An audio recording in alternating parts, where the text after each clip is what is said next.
Esse é o Ancapsu e nós vamos falar agora do choro do impeachment, né? O pessoal aqui no Brasil está dizendo que o Paul Krugman defende o impeachment do Lula, desculpa, o impeachment do Trump, né? Porque o Paul Krugman, vocês sabem, um esquerdista inveterado. O Paul Krugman, para quem não sabe, é aquele economista que lá em 1992 falou que, lá pelo ano 2000 vai ficar provado que o impacto da internet é muito menor que o impacto da máquina de fax. Sabe a máquina de fax? Aquilo que você que é jovem nem sabe o que significa isso hoje em dia? Pois é, ninguém mais usa hoje em dia? Pois é, né? Eu acho que ele deu uma pequena erradinha, né?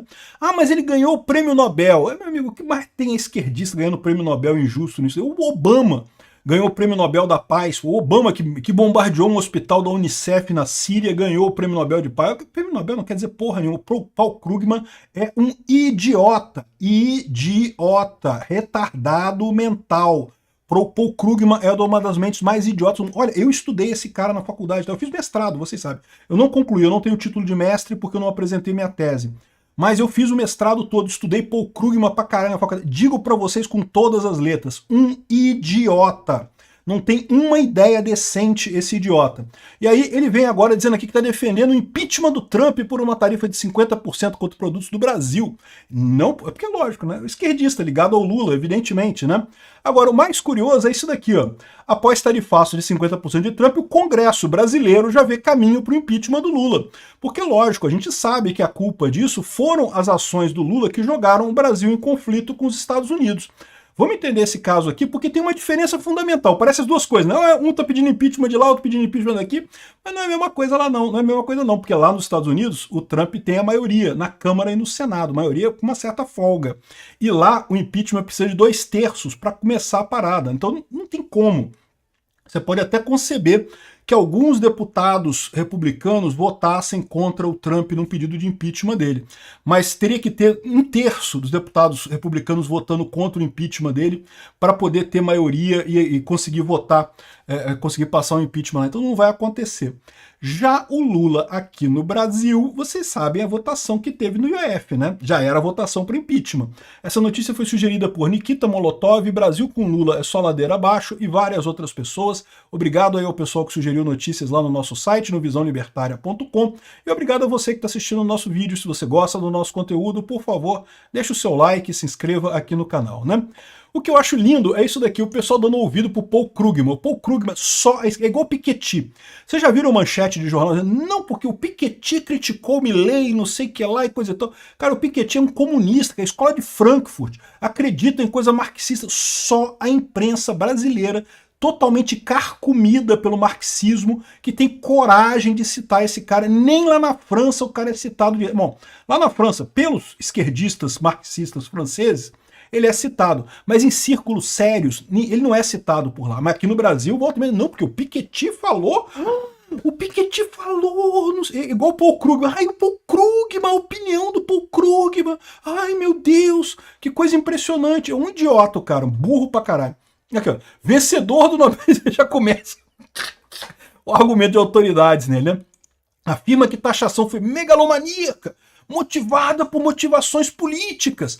E o Paul Krugman está defendendo o impeachment do Trump, não sei o que lá. Eu quero lembrar para vocês que depois do 6 de janeiro lá nos Estados Unidos, quando o Trump já não tinha maioria na Câmara nem no Senado, ele sofreu um processo de impeachment lá e não passou. Tentaram passar o impeachment lá e não passou. É que tem diferença entre o processo de impeachment lá nos Estados Unidos e aqui no Brasil. Tá? Aqui no Brasil, você precisa de 2/3 da Câmara para começar o processo de impeachment, mas quando você começa o processo de impeachment, o presidente já é afastado. Lembra que aconteceu isso com a Dilma, né? Ela já foi afastada logo no início, então, ou seja, o presidente já se afasta no início, né? E aí precisa de 2/3 no Senado para comprovar o impeachment da pessoa. Essa parte do Senado é igualzinho lá também. Tanto aqui no Brasil quanto lá nos Estados Unidos, você precisa de 2/3 no Senado para concluir o impeachment e declarar culpa. Qual que é a diferença? A diferença é que lá nos Estados Unidos, para abrir o processo de impeachment, você precisa só de maioria simples. Mas, quando você abre o processo de impeachment, o presidente não é afastado. Ele só é afastado se depois esse processo no Senado for confirmado. Então, essa é a diferença entre o Brasil e os Estados Unidos. Então, aqui no Brasil, é 2/3 na Câmara, mas ele já é afastado. Lá não, é só maioria simples, mas ele não é afastado, então ele continua governando. Lá no 6 de janeiro, tentaram fazer o impeachment do Trump também, abriram o processo. A votação na Câmara passou, o Trump não tinha mais maioria na Câmara naquele momento, então passou a votação na Câmara, mas no Senado não conseguiu juntar 2/3, então ele não sofreu impeachment no Senado, né? Então, se naquele momento que ele tinha minoria na Câmara e no Senado, os democratas eram maioria, não passou um impeachment, e foi um caso que vocês lembram, o 6 de janeiro lá nos Estados Unidos, foi alguma coisa mais ou menos equivalente ao 8 de janeiro aqui, né? Não passou. Então não tem nenhuma chance do impeachment do Trump passar. O pessoal tá chorando impeachment aqui, ai, porque tá vendo como o Trump é injusto. E eu acho bacana isso daqui, por quê? Porque isso mostra aquilo que eu falei para vocês.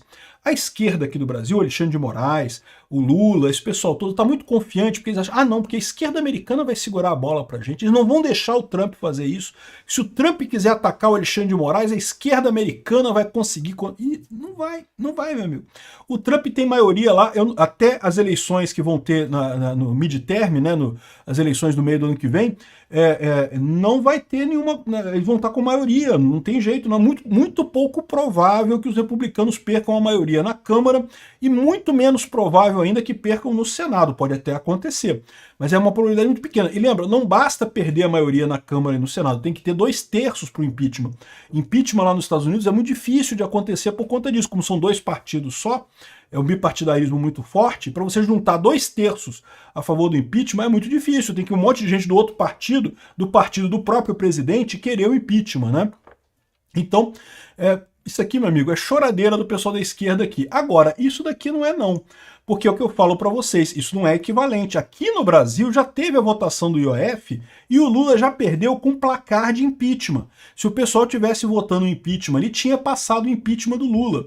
E tem muita gente na Câmara que está vendo que pode ser a hora, porque lembra, é aquilo que eu falo para vocês, já ouviu falar a expressão Fazenda Nacional? Pois é, Fazenda Nacional, o pessoal trata a gente como se fosse uma fazenda mesmo, meu amigo.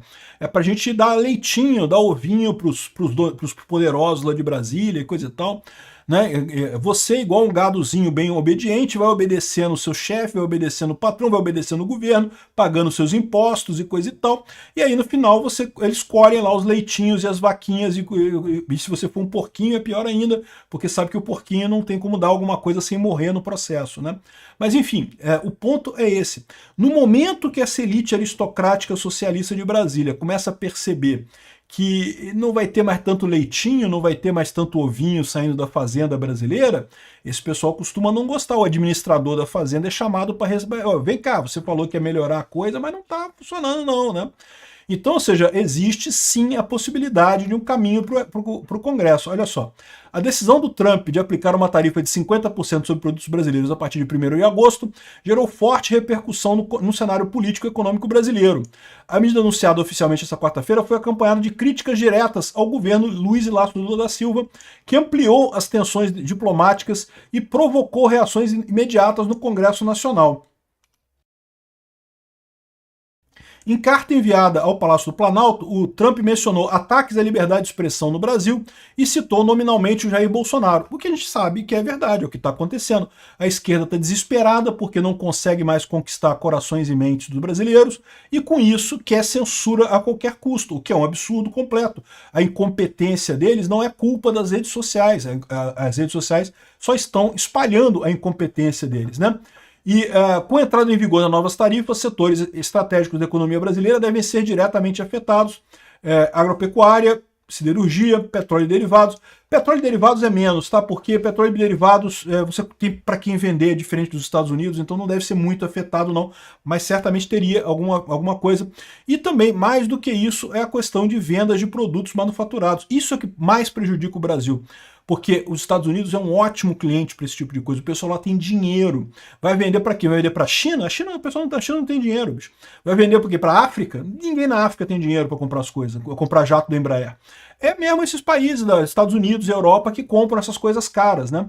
Aqui, ó, analistas do setor avaliam que o impacto pode representar perda de até 8 bilhões por ano nas exportações brasileiras. Como a gente viu num vídeo anterior, eu falei que são 20 bilhões que é a estimativa que se perca esse ano e ano que vem. Então é até mais, né?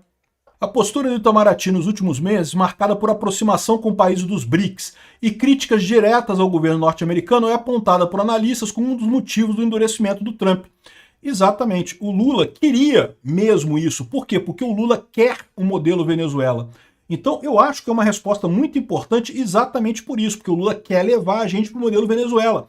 Ele quer arrumar briga com todo mundo para poder virar para o STF, ó, você tem que me segurar agora. Se você não me segurar, essa porra toda vai pro buraco. E se for pro buraco, você vai junto com o buraco comigo, né? E aí, ou seja, o que ele vai querer com isso? Ele ligado ao STF vai brigar com o mundo, dizendo que vai fazer comércio agora com Irã, Rússia e China, que é uma tragédia para o Brasil, e no final das contas vai só piorar a situação aqui, né? Aqui, ó, a ausência de uma estratégia clara de negociação com os Estados Unidos e a falta de reação preventiva ao anúncio das tarifas contribuíram para o agravamento da situação. O Lula não esperava essas tarifas. É o que eu falo para vocês. O pessoal tava dando uma dica. Os americanos que falam com eles queriam manter a bolha. Não, pode bater no... Bate no Bolsonaro, Xandão! Bate nos bolsonaristas, Xandão! Queriam manter a bolha. Que não, tá tudo bem, vai dar ruim não, vai dar problema não. Continua aí batendo no Bolsonaro. Continua censurando as redes. Esse pessoal, o Lula inclusive, o STF, achavam que não ia rolar nada. Achavam que não ia ter nada. Foram pegos de surpresa, estão com as calças arriadas, não sabem o que fazer com a situação, né? Especialistas em relações internacionais veem na medida um sinal político e econômico de retaliação que pode ter desdobramentos mais amplos, especialmente se aliados tradicionais do Brasil seguirem o mesmo caminho. Ou seja, o que eles estão colocando aqui é que o Trump fez a pressão no Brasil e você não pode esquecer que o Trump está negociando com meio mundo para fechar tarifas. E uma das coisas que o Brasil pode exigir, por exemplo, da União Europeia, os Estados Unidos está para fechar um acordo de comércio com a União Europeia e com a Argentina também. Ele pode colocar nesse acordo, olha só, vocês vão retaliar o Brasil também se eu mandar. E aí, meu amigo, a situação do Brasil fica ainda pior, né? O governo Lula tenta evitar o avanço da crise. O cenário, no entanto, é delicado, com forte impacto econômico, repercussão internacional negativa e instabilidade interna crescente. Uma nova crise que apresenta um dos momentos mais críticos do atual governo e reacende com força o debate sobre a viabilidade política de Lula diante de um Congresso cada vez mais hostil. Ou seja, a solução nessa história toda é o impeachment do Lula. Eu acharia ótimo isso. Eu tenho certeza que um Alckmin faria menos mal do que um Lula como presidente do Brasil. É verdade, não seria bom para Bolsonaro. Bolsonaro teria mais dificuldade de enfrentar o Alckmin em 2026 do que enfrentar o Lula. Mas para o Brasil, porque lembra, nós vamos nos fuder nessa história também. Se você é brasileiro, você está achando, lá, se pode aí Lula, se pode aí Lula. Não vai ser só o Lula que vai se fuder não, tá? A gente vai se fuder aqui também no Brasil, tá? Eu inclusive, tá? Não tô tirando minha cara, não tô me tirando dessa história não. Todo mundo que está no Brasil depende da economia brasileira e todos nós vamos nos ferrar. Qual que é a maneira mais fácil de resolver esse problema? Impeachment do Lula, aprovação da anistia e pronto, resolvido o problema. 2026 vai ter o Alckmin contra o Bolsonaro, uma briga muito mais justa no final das contas, né? Com a mudança da janela de Overton, o Bolsonaro representando a direita, o Alckmin representando a esquerda. E é isso aí, e vida que segue. Vamos ver quem é que vai ganhar essa eleição em 2026.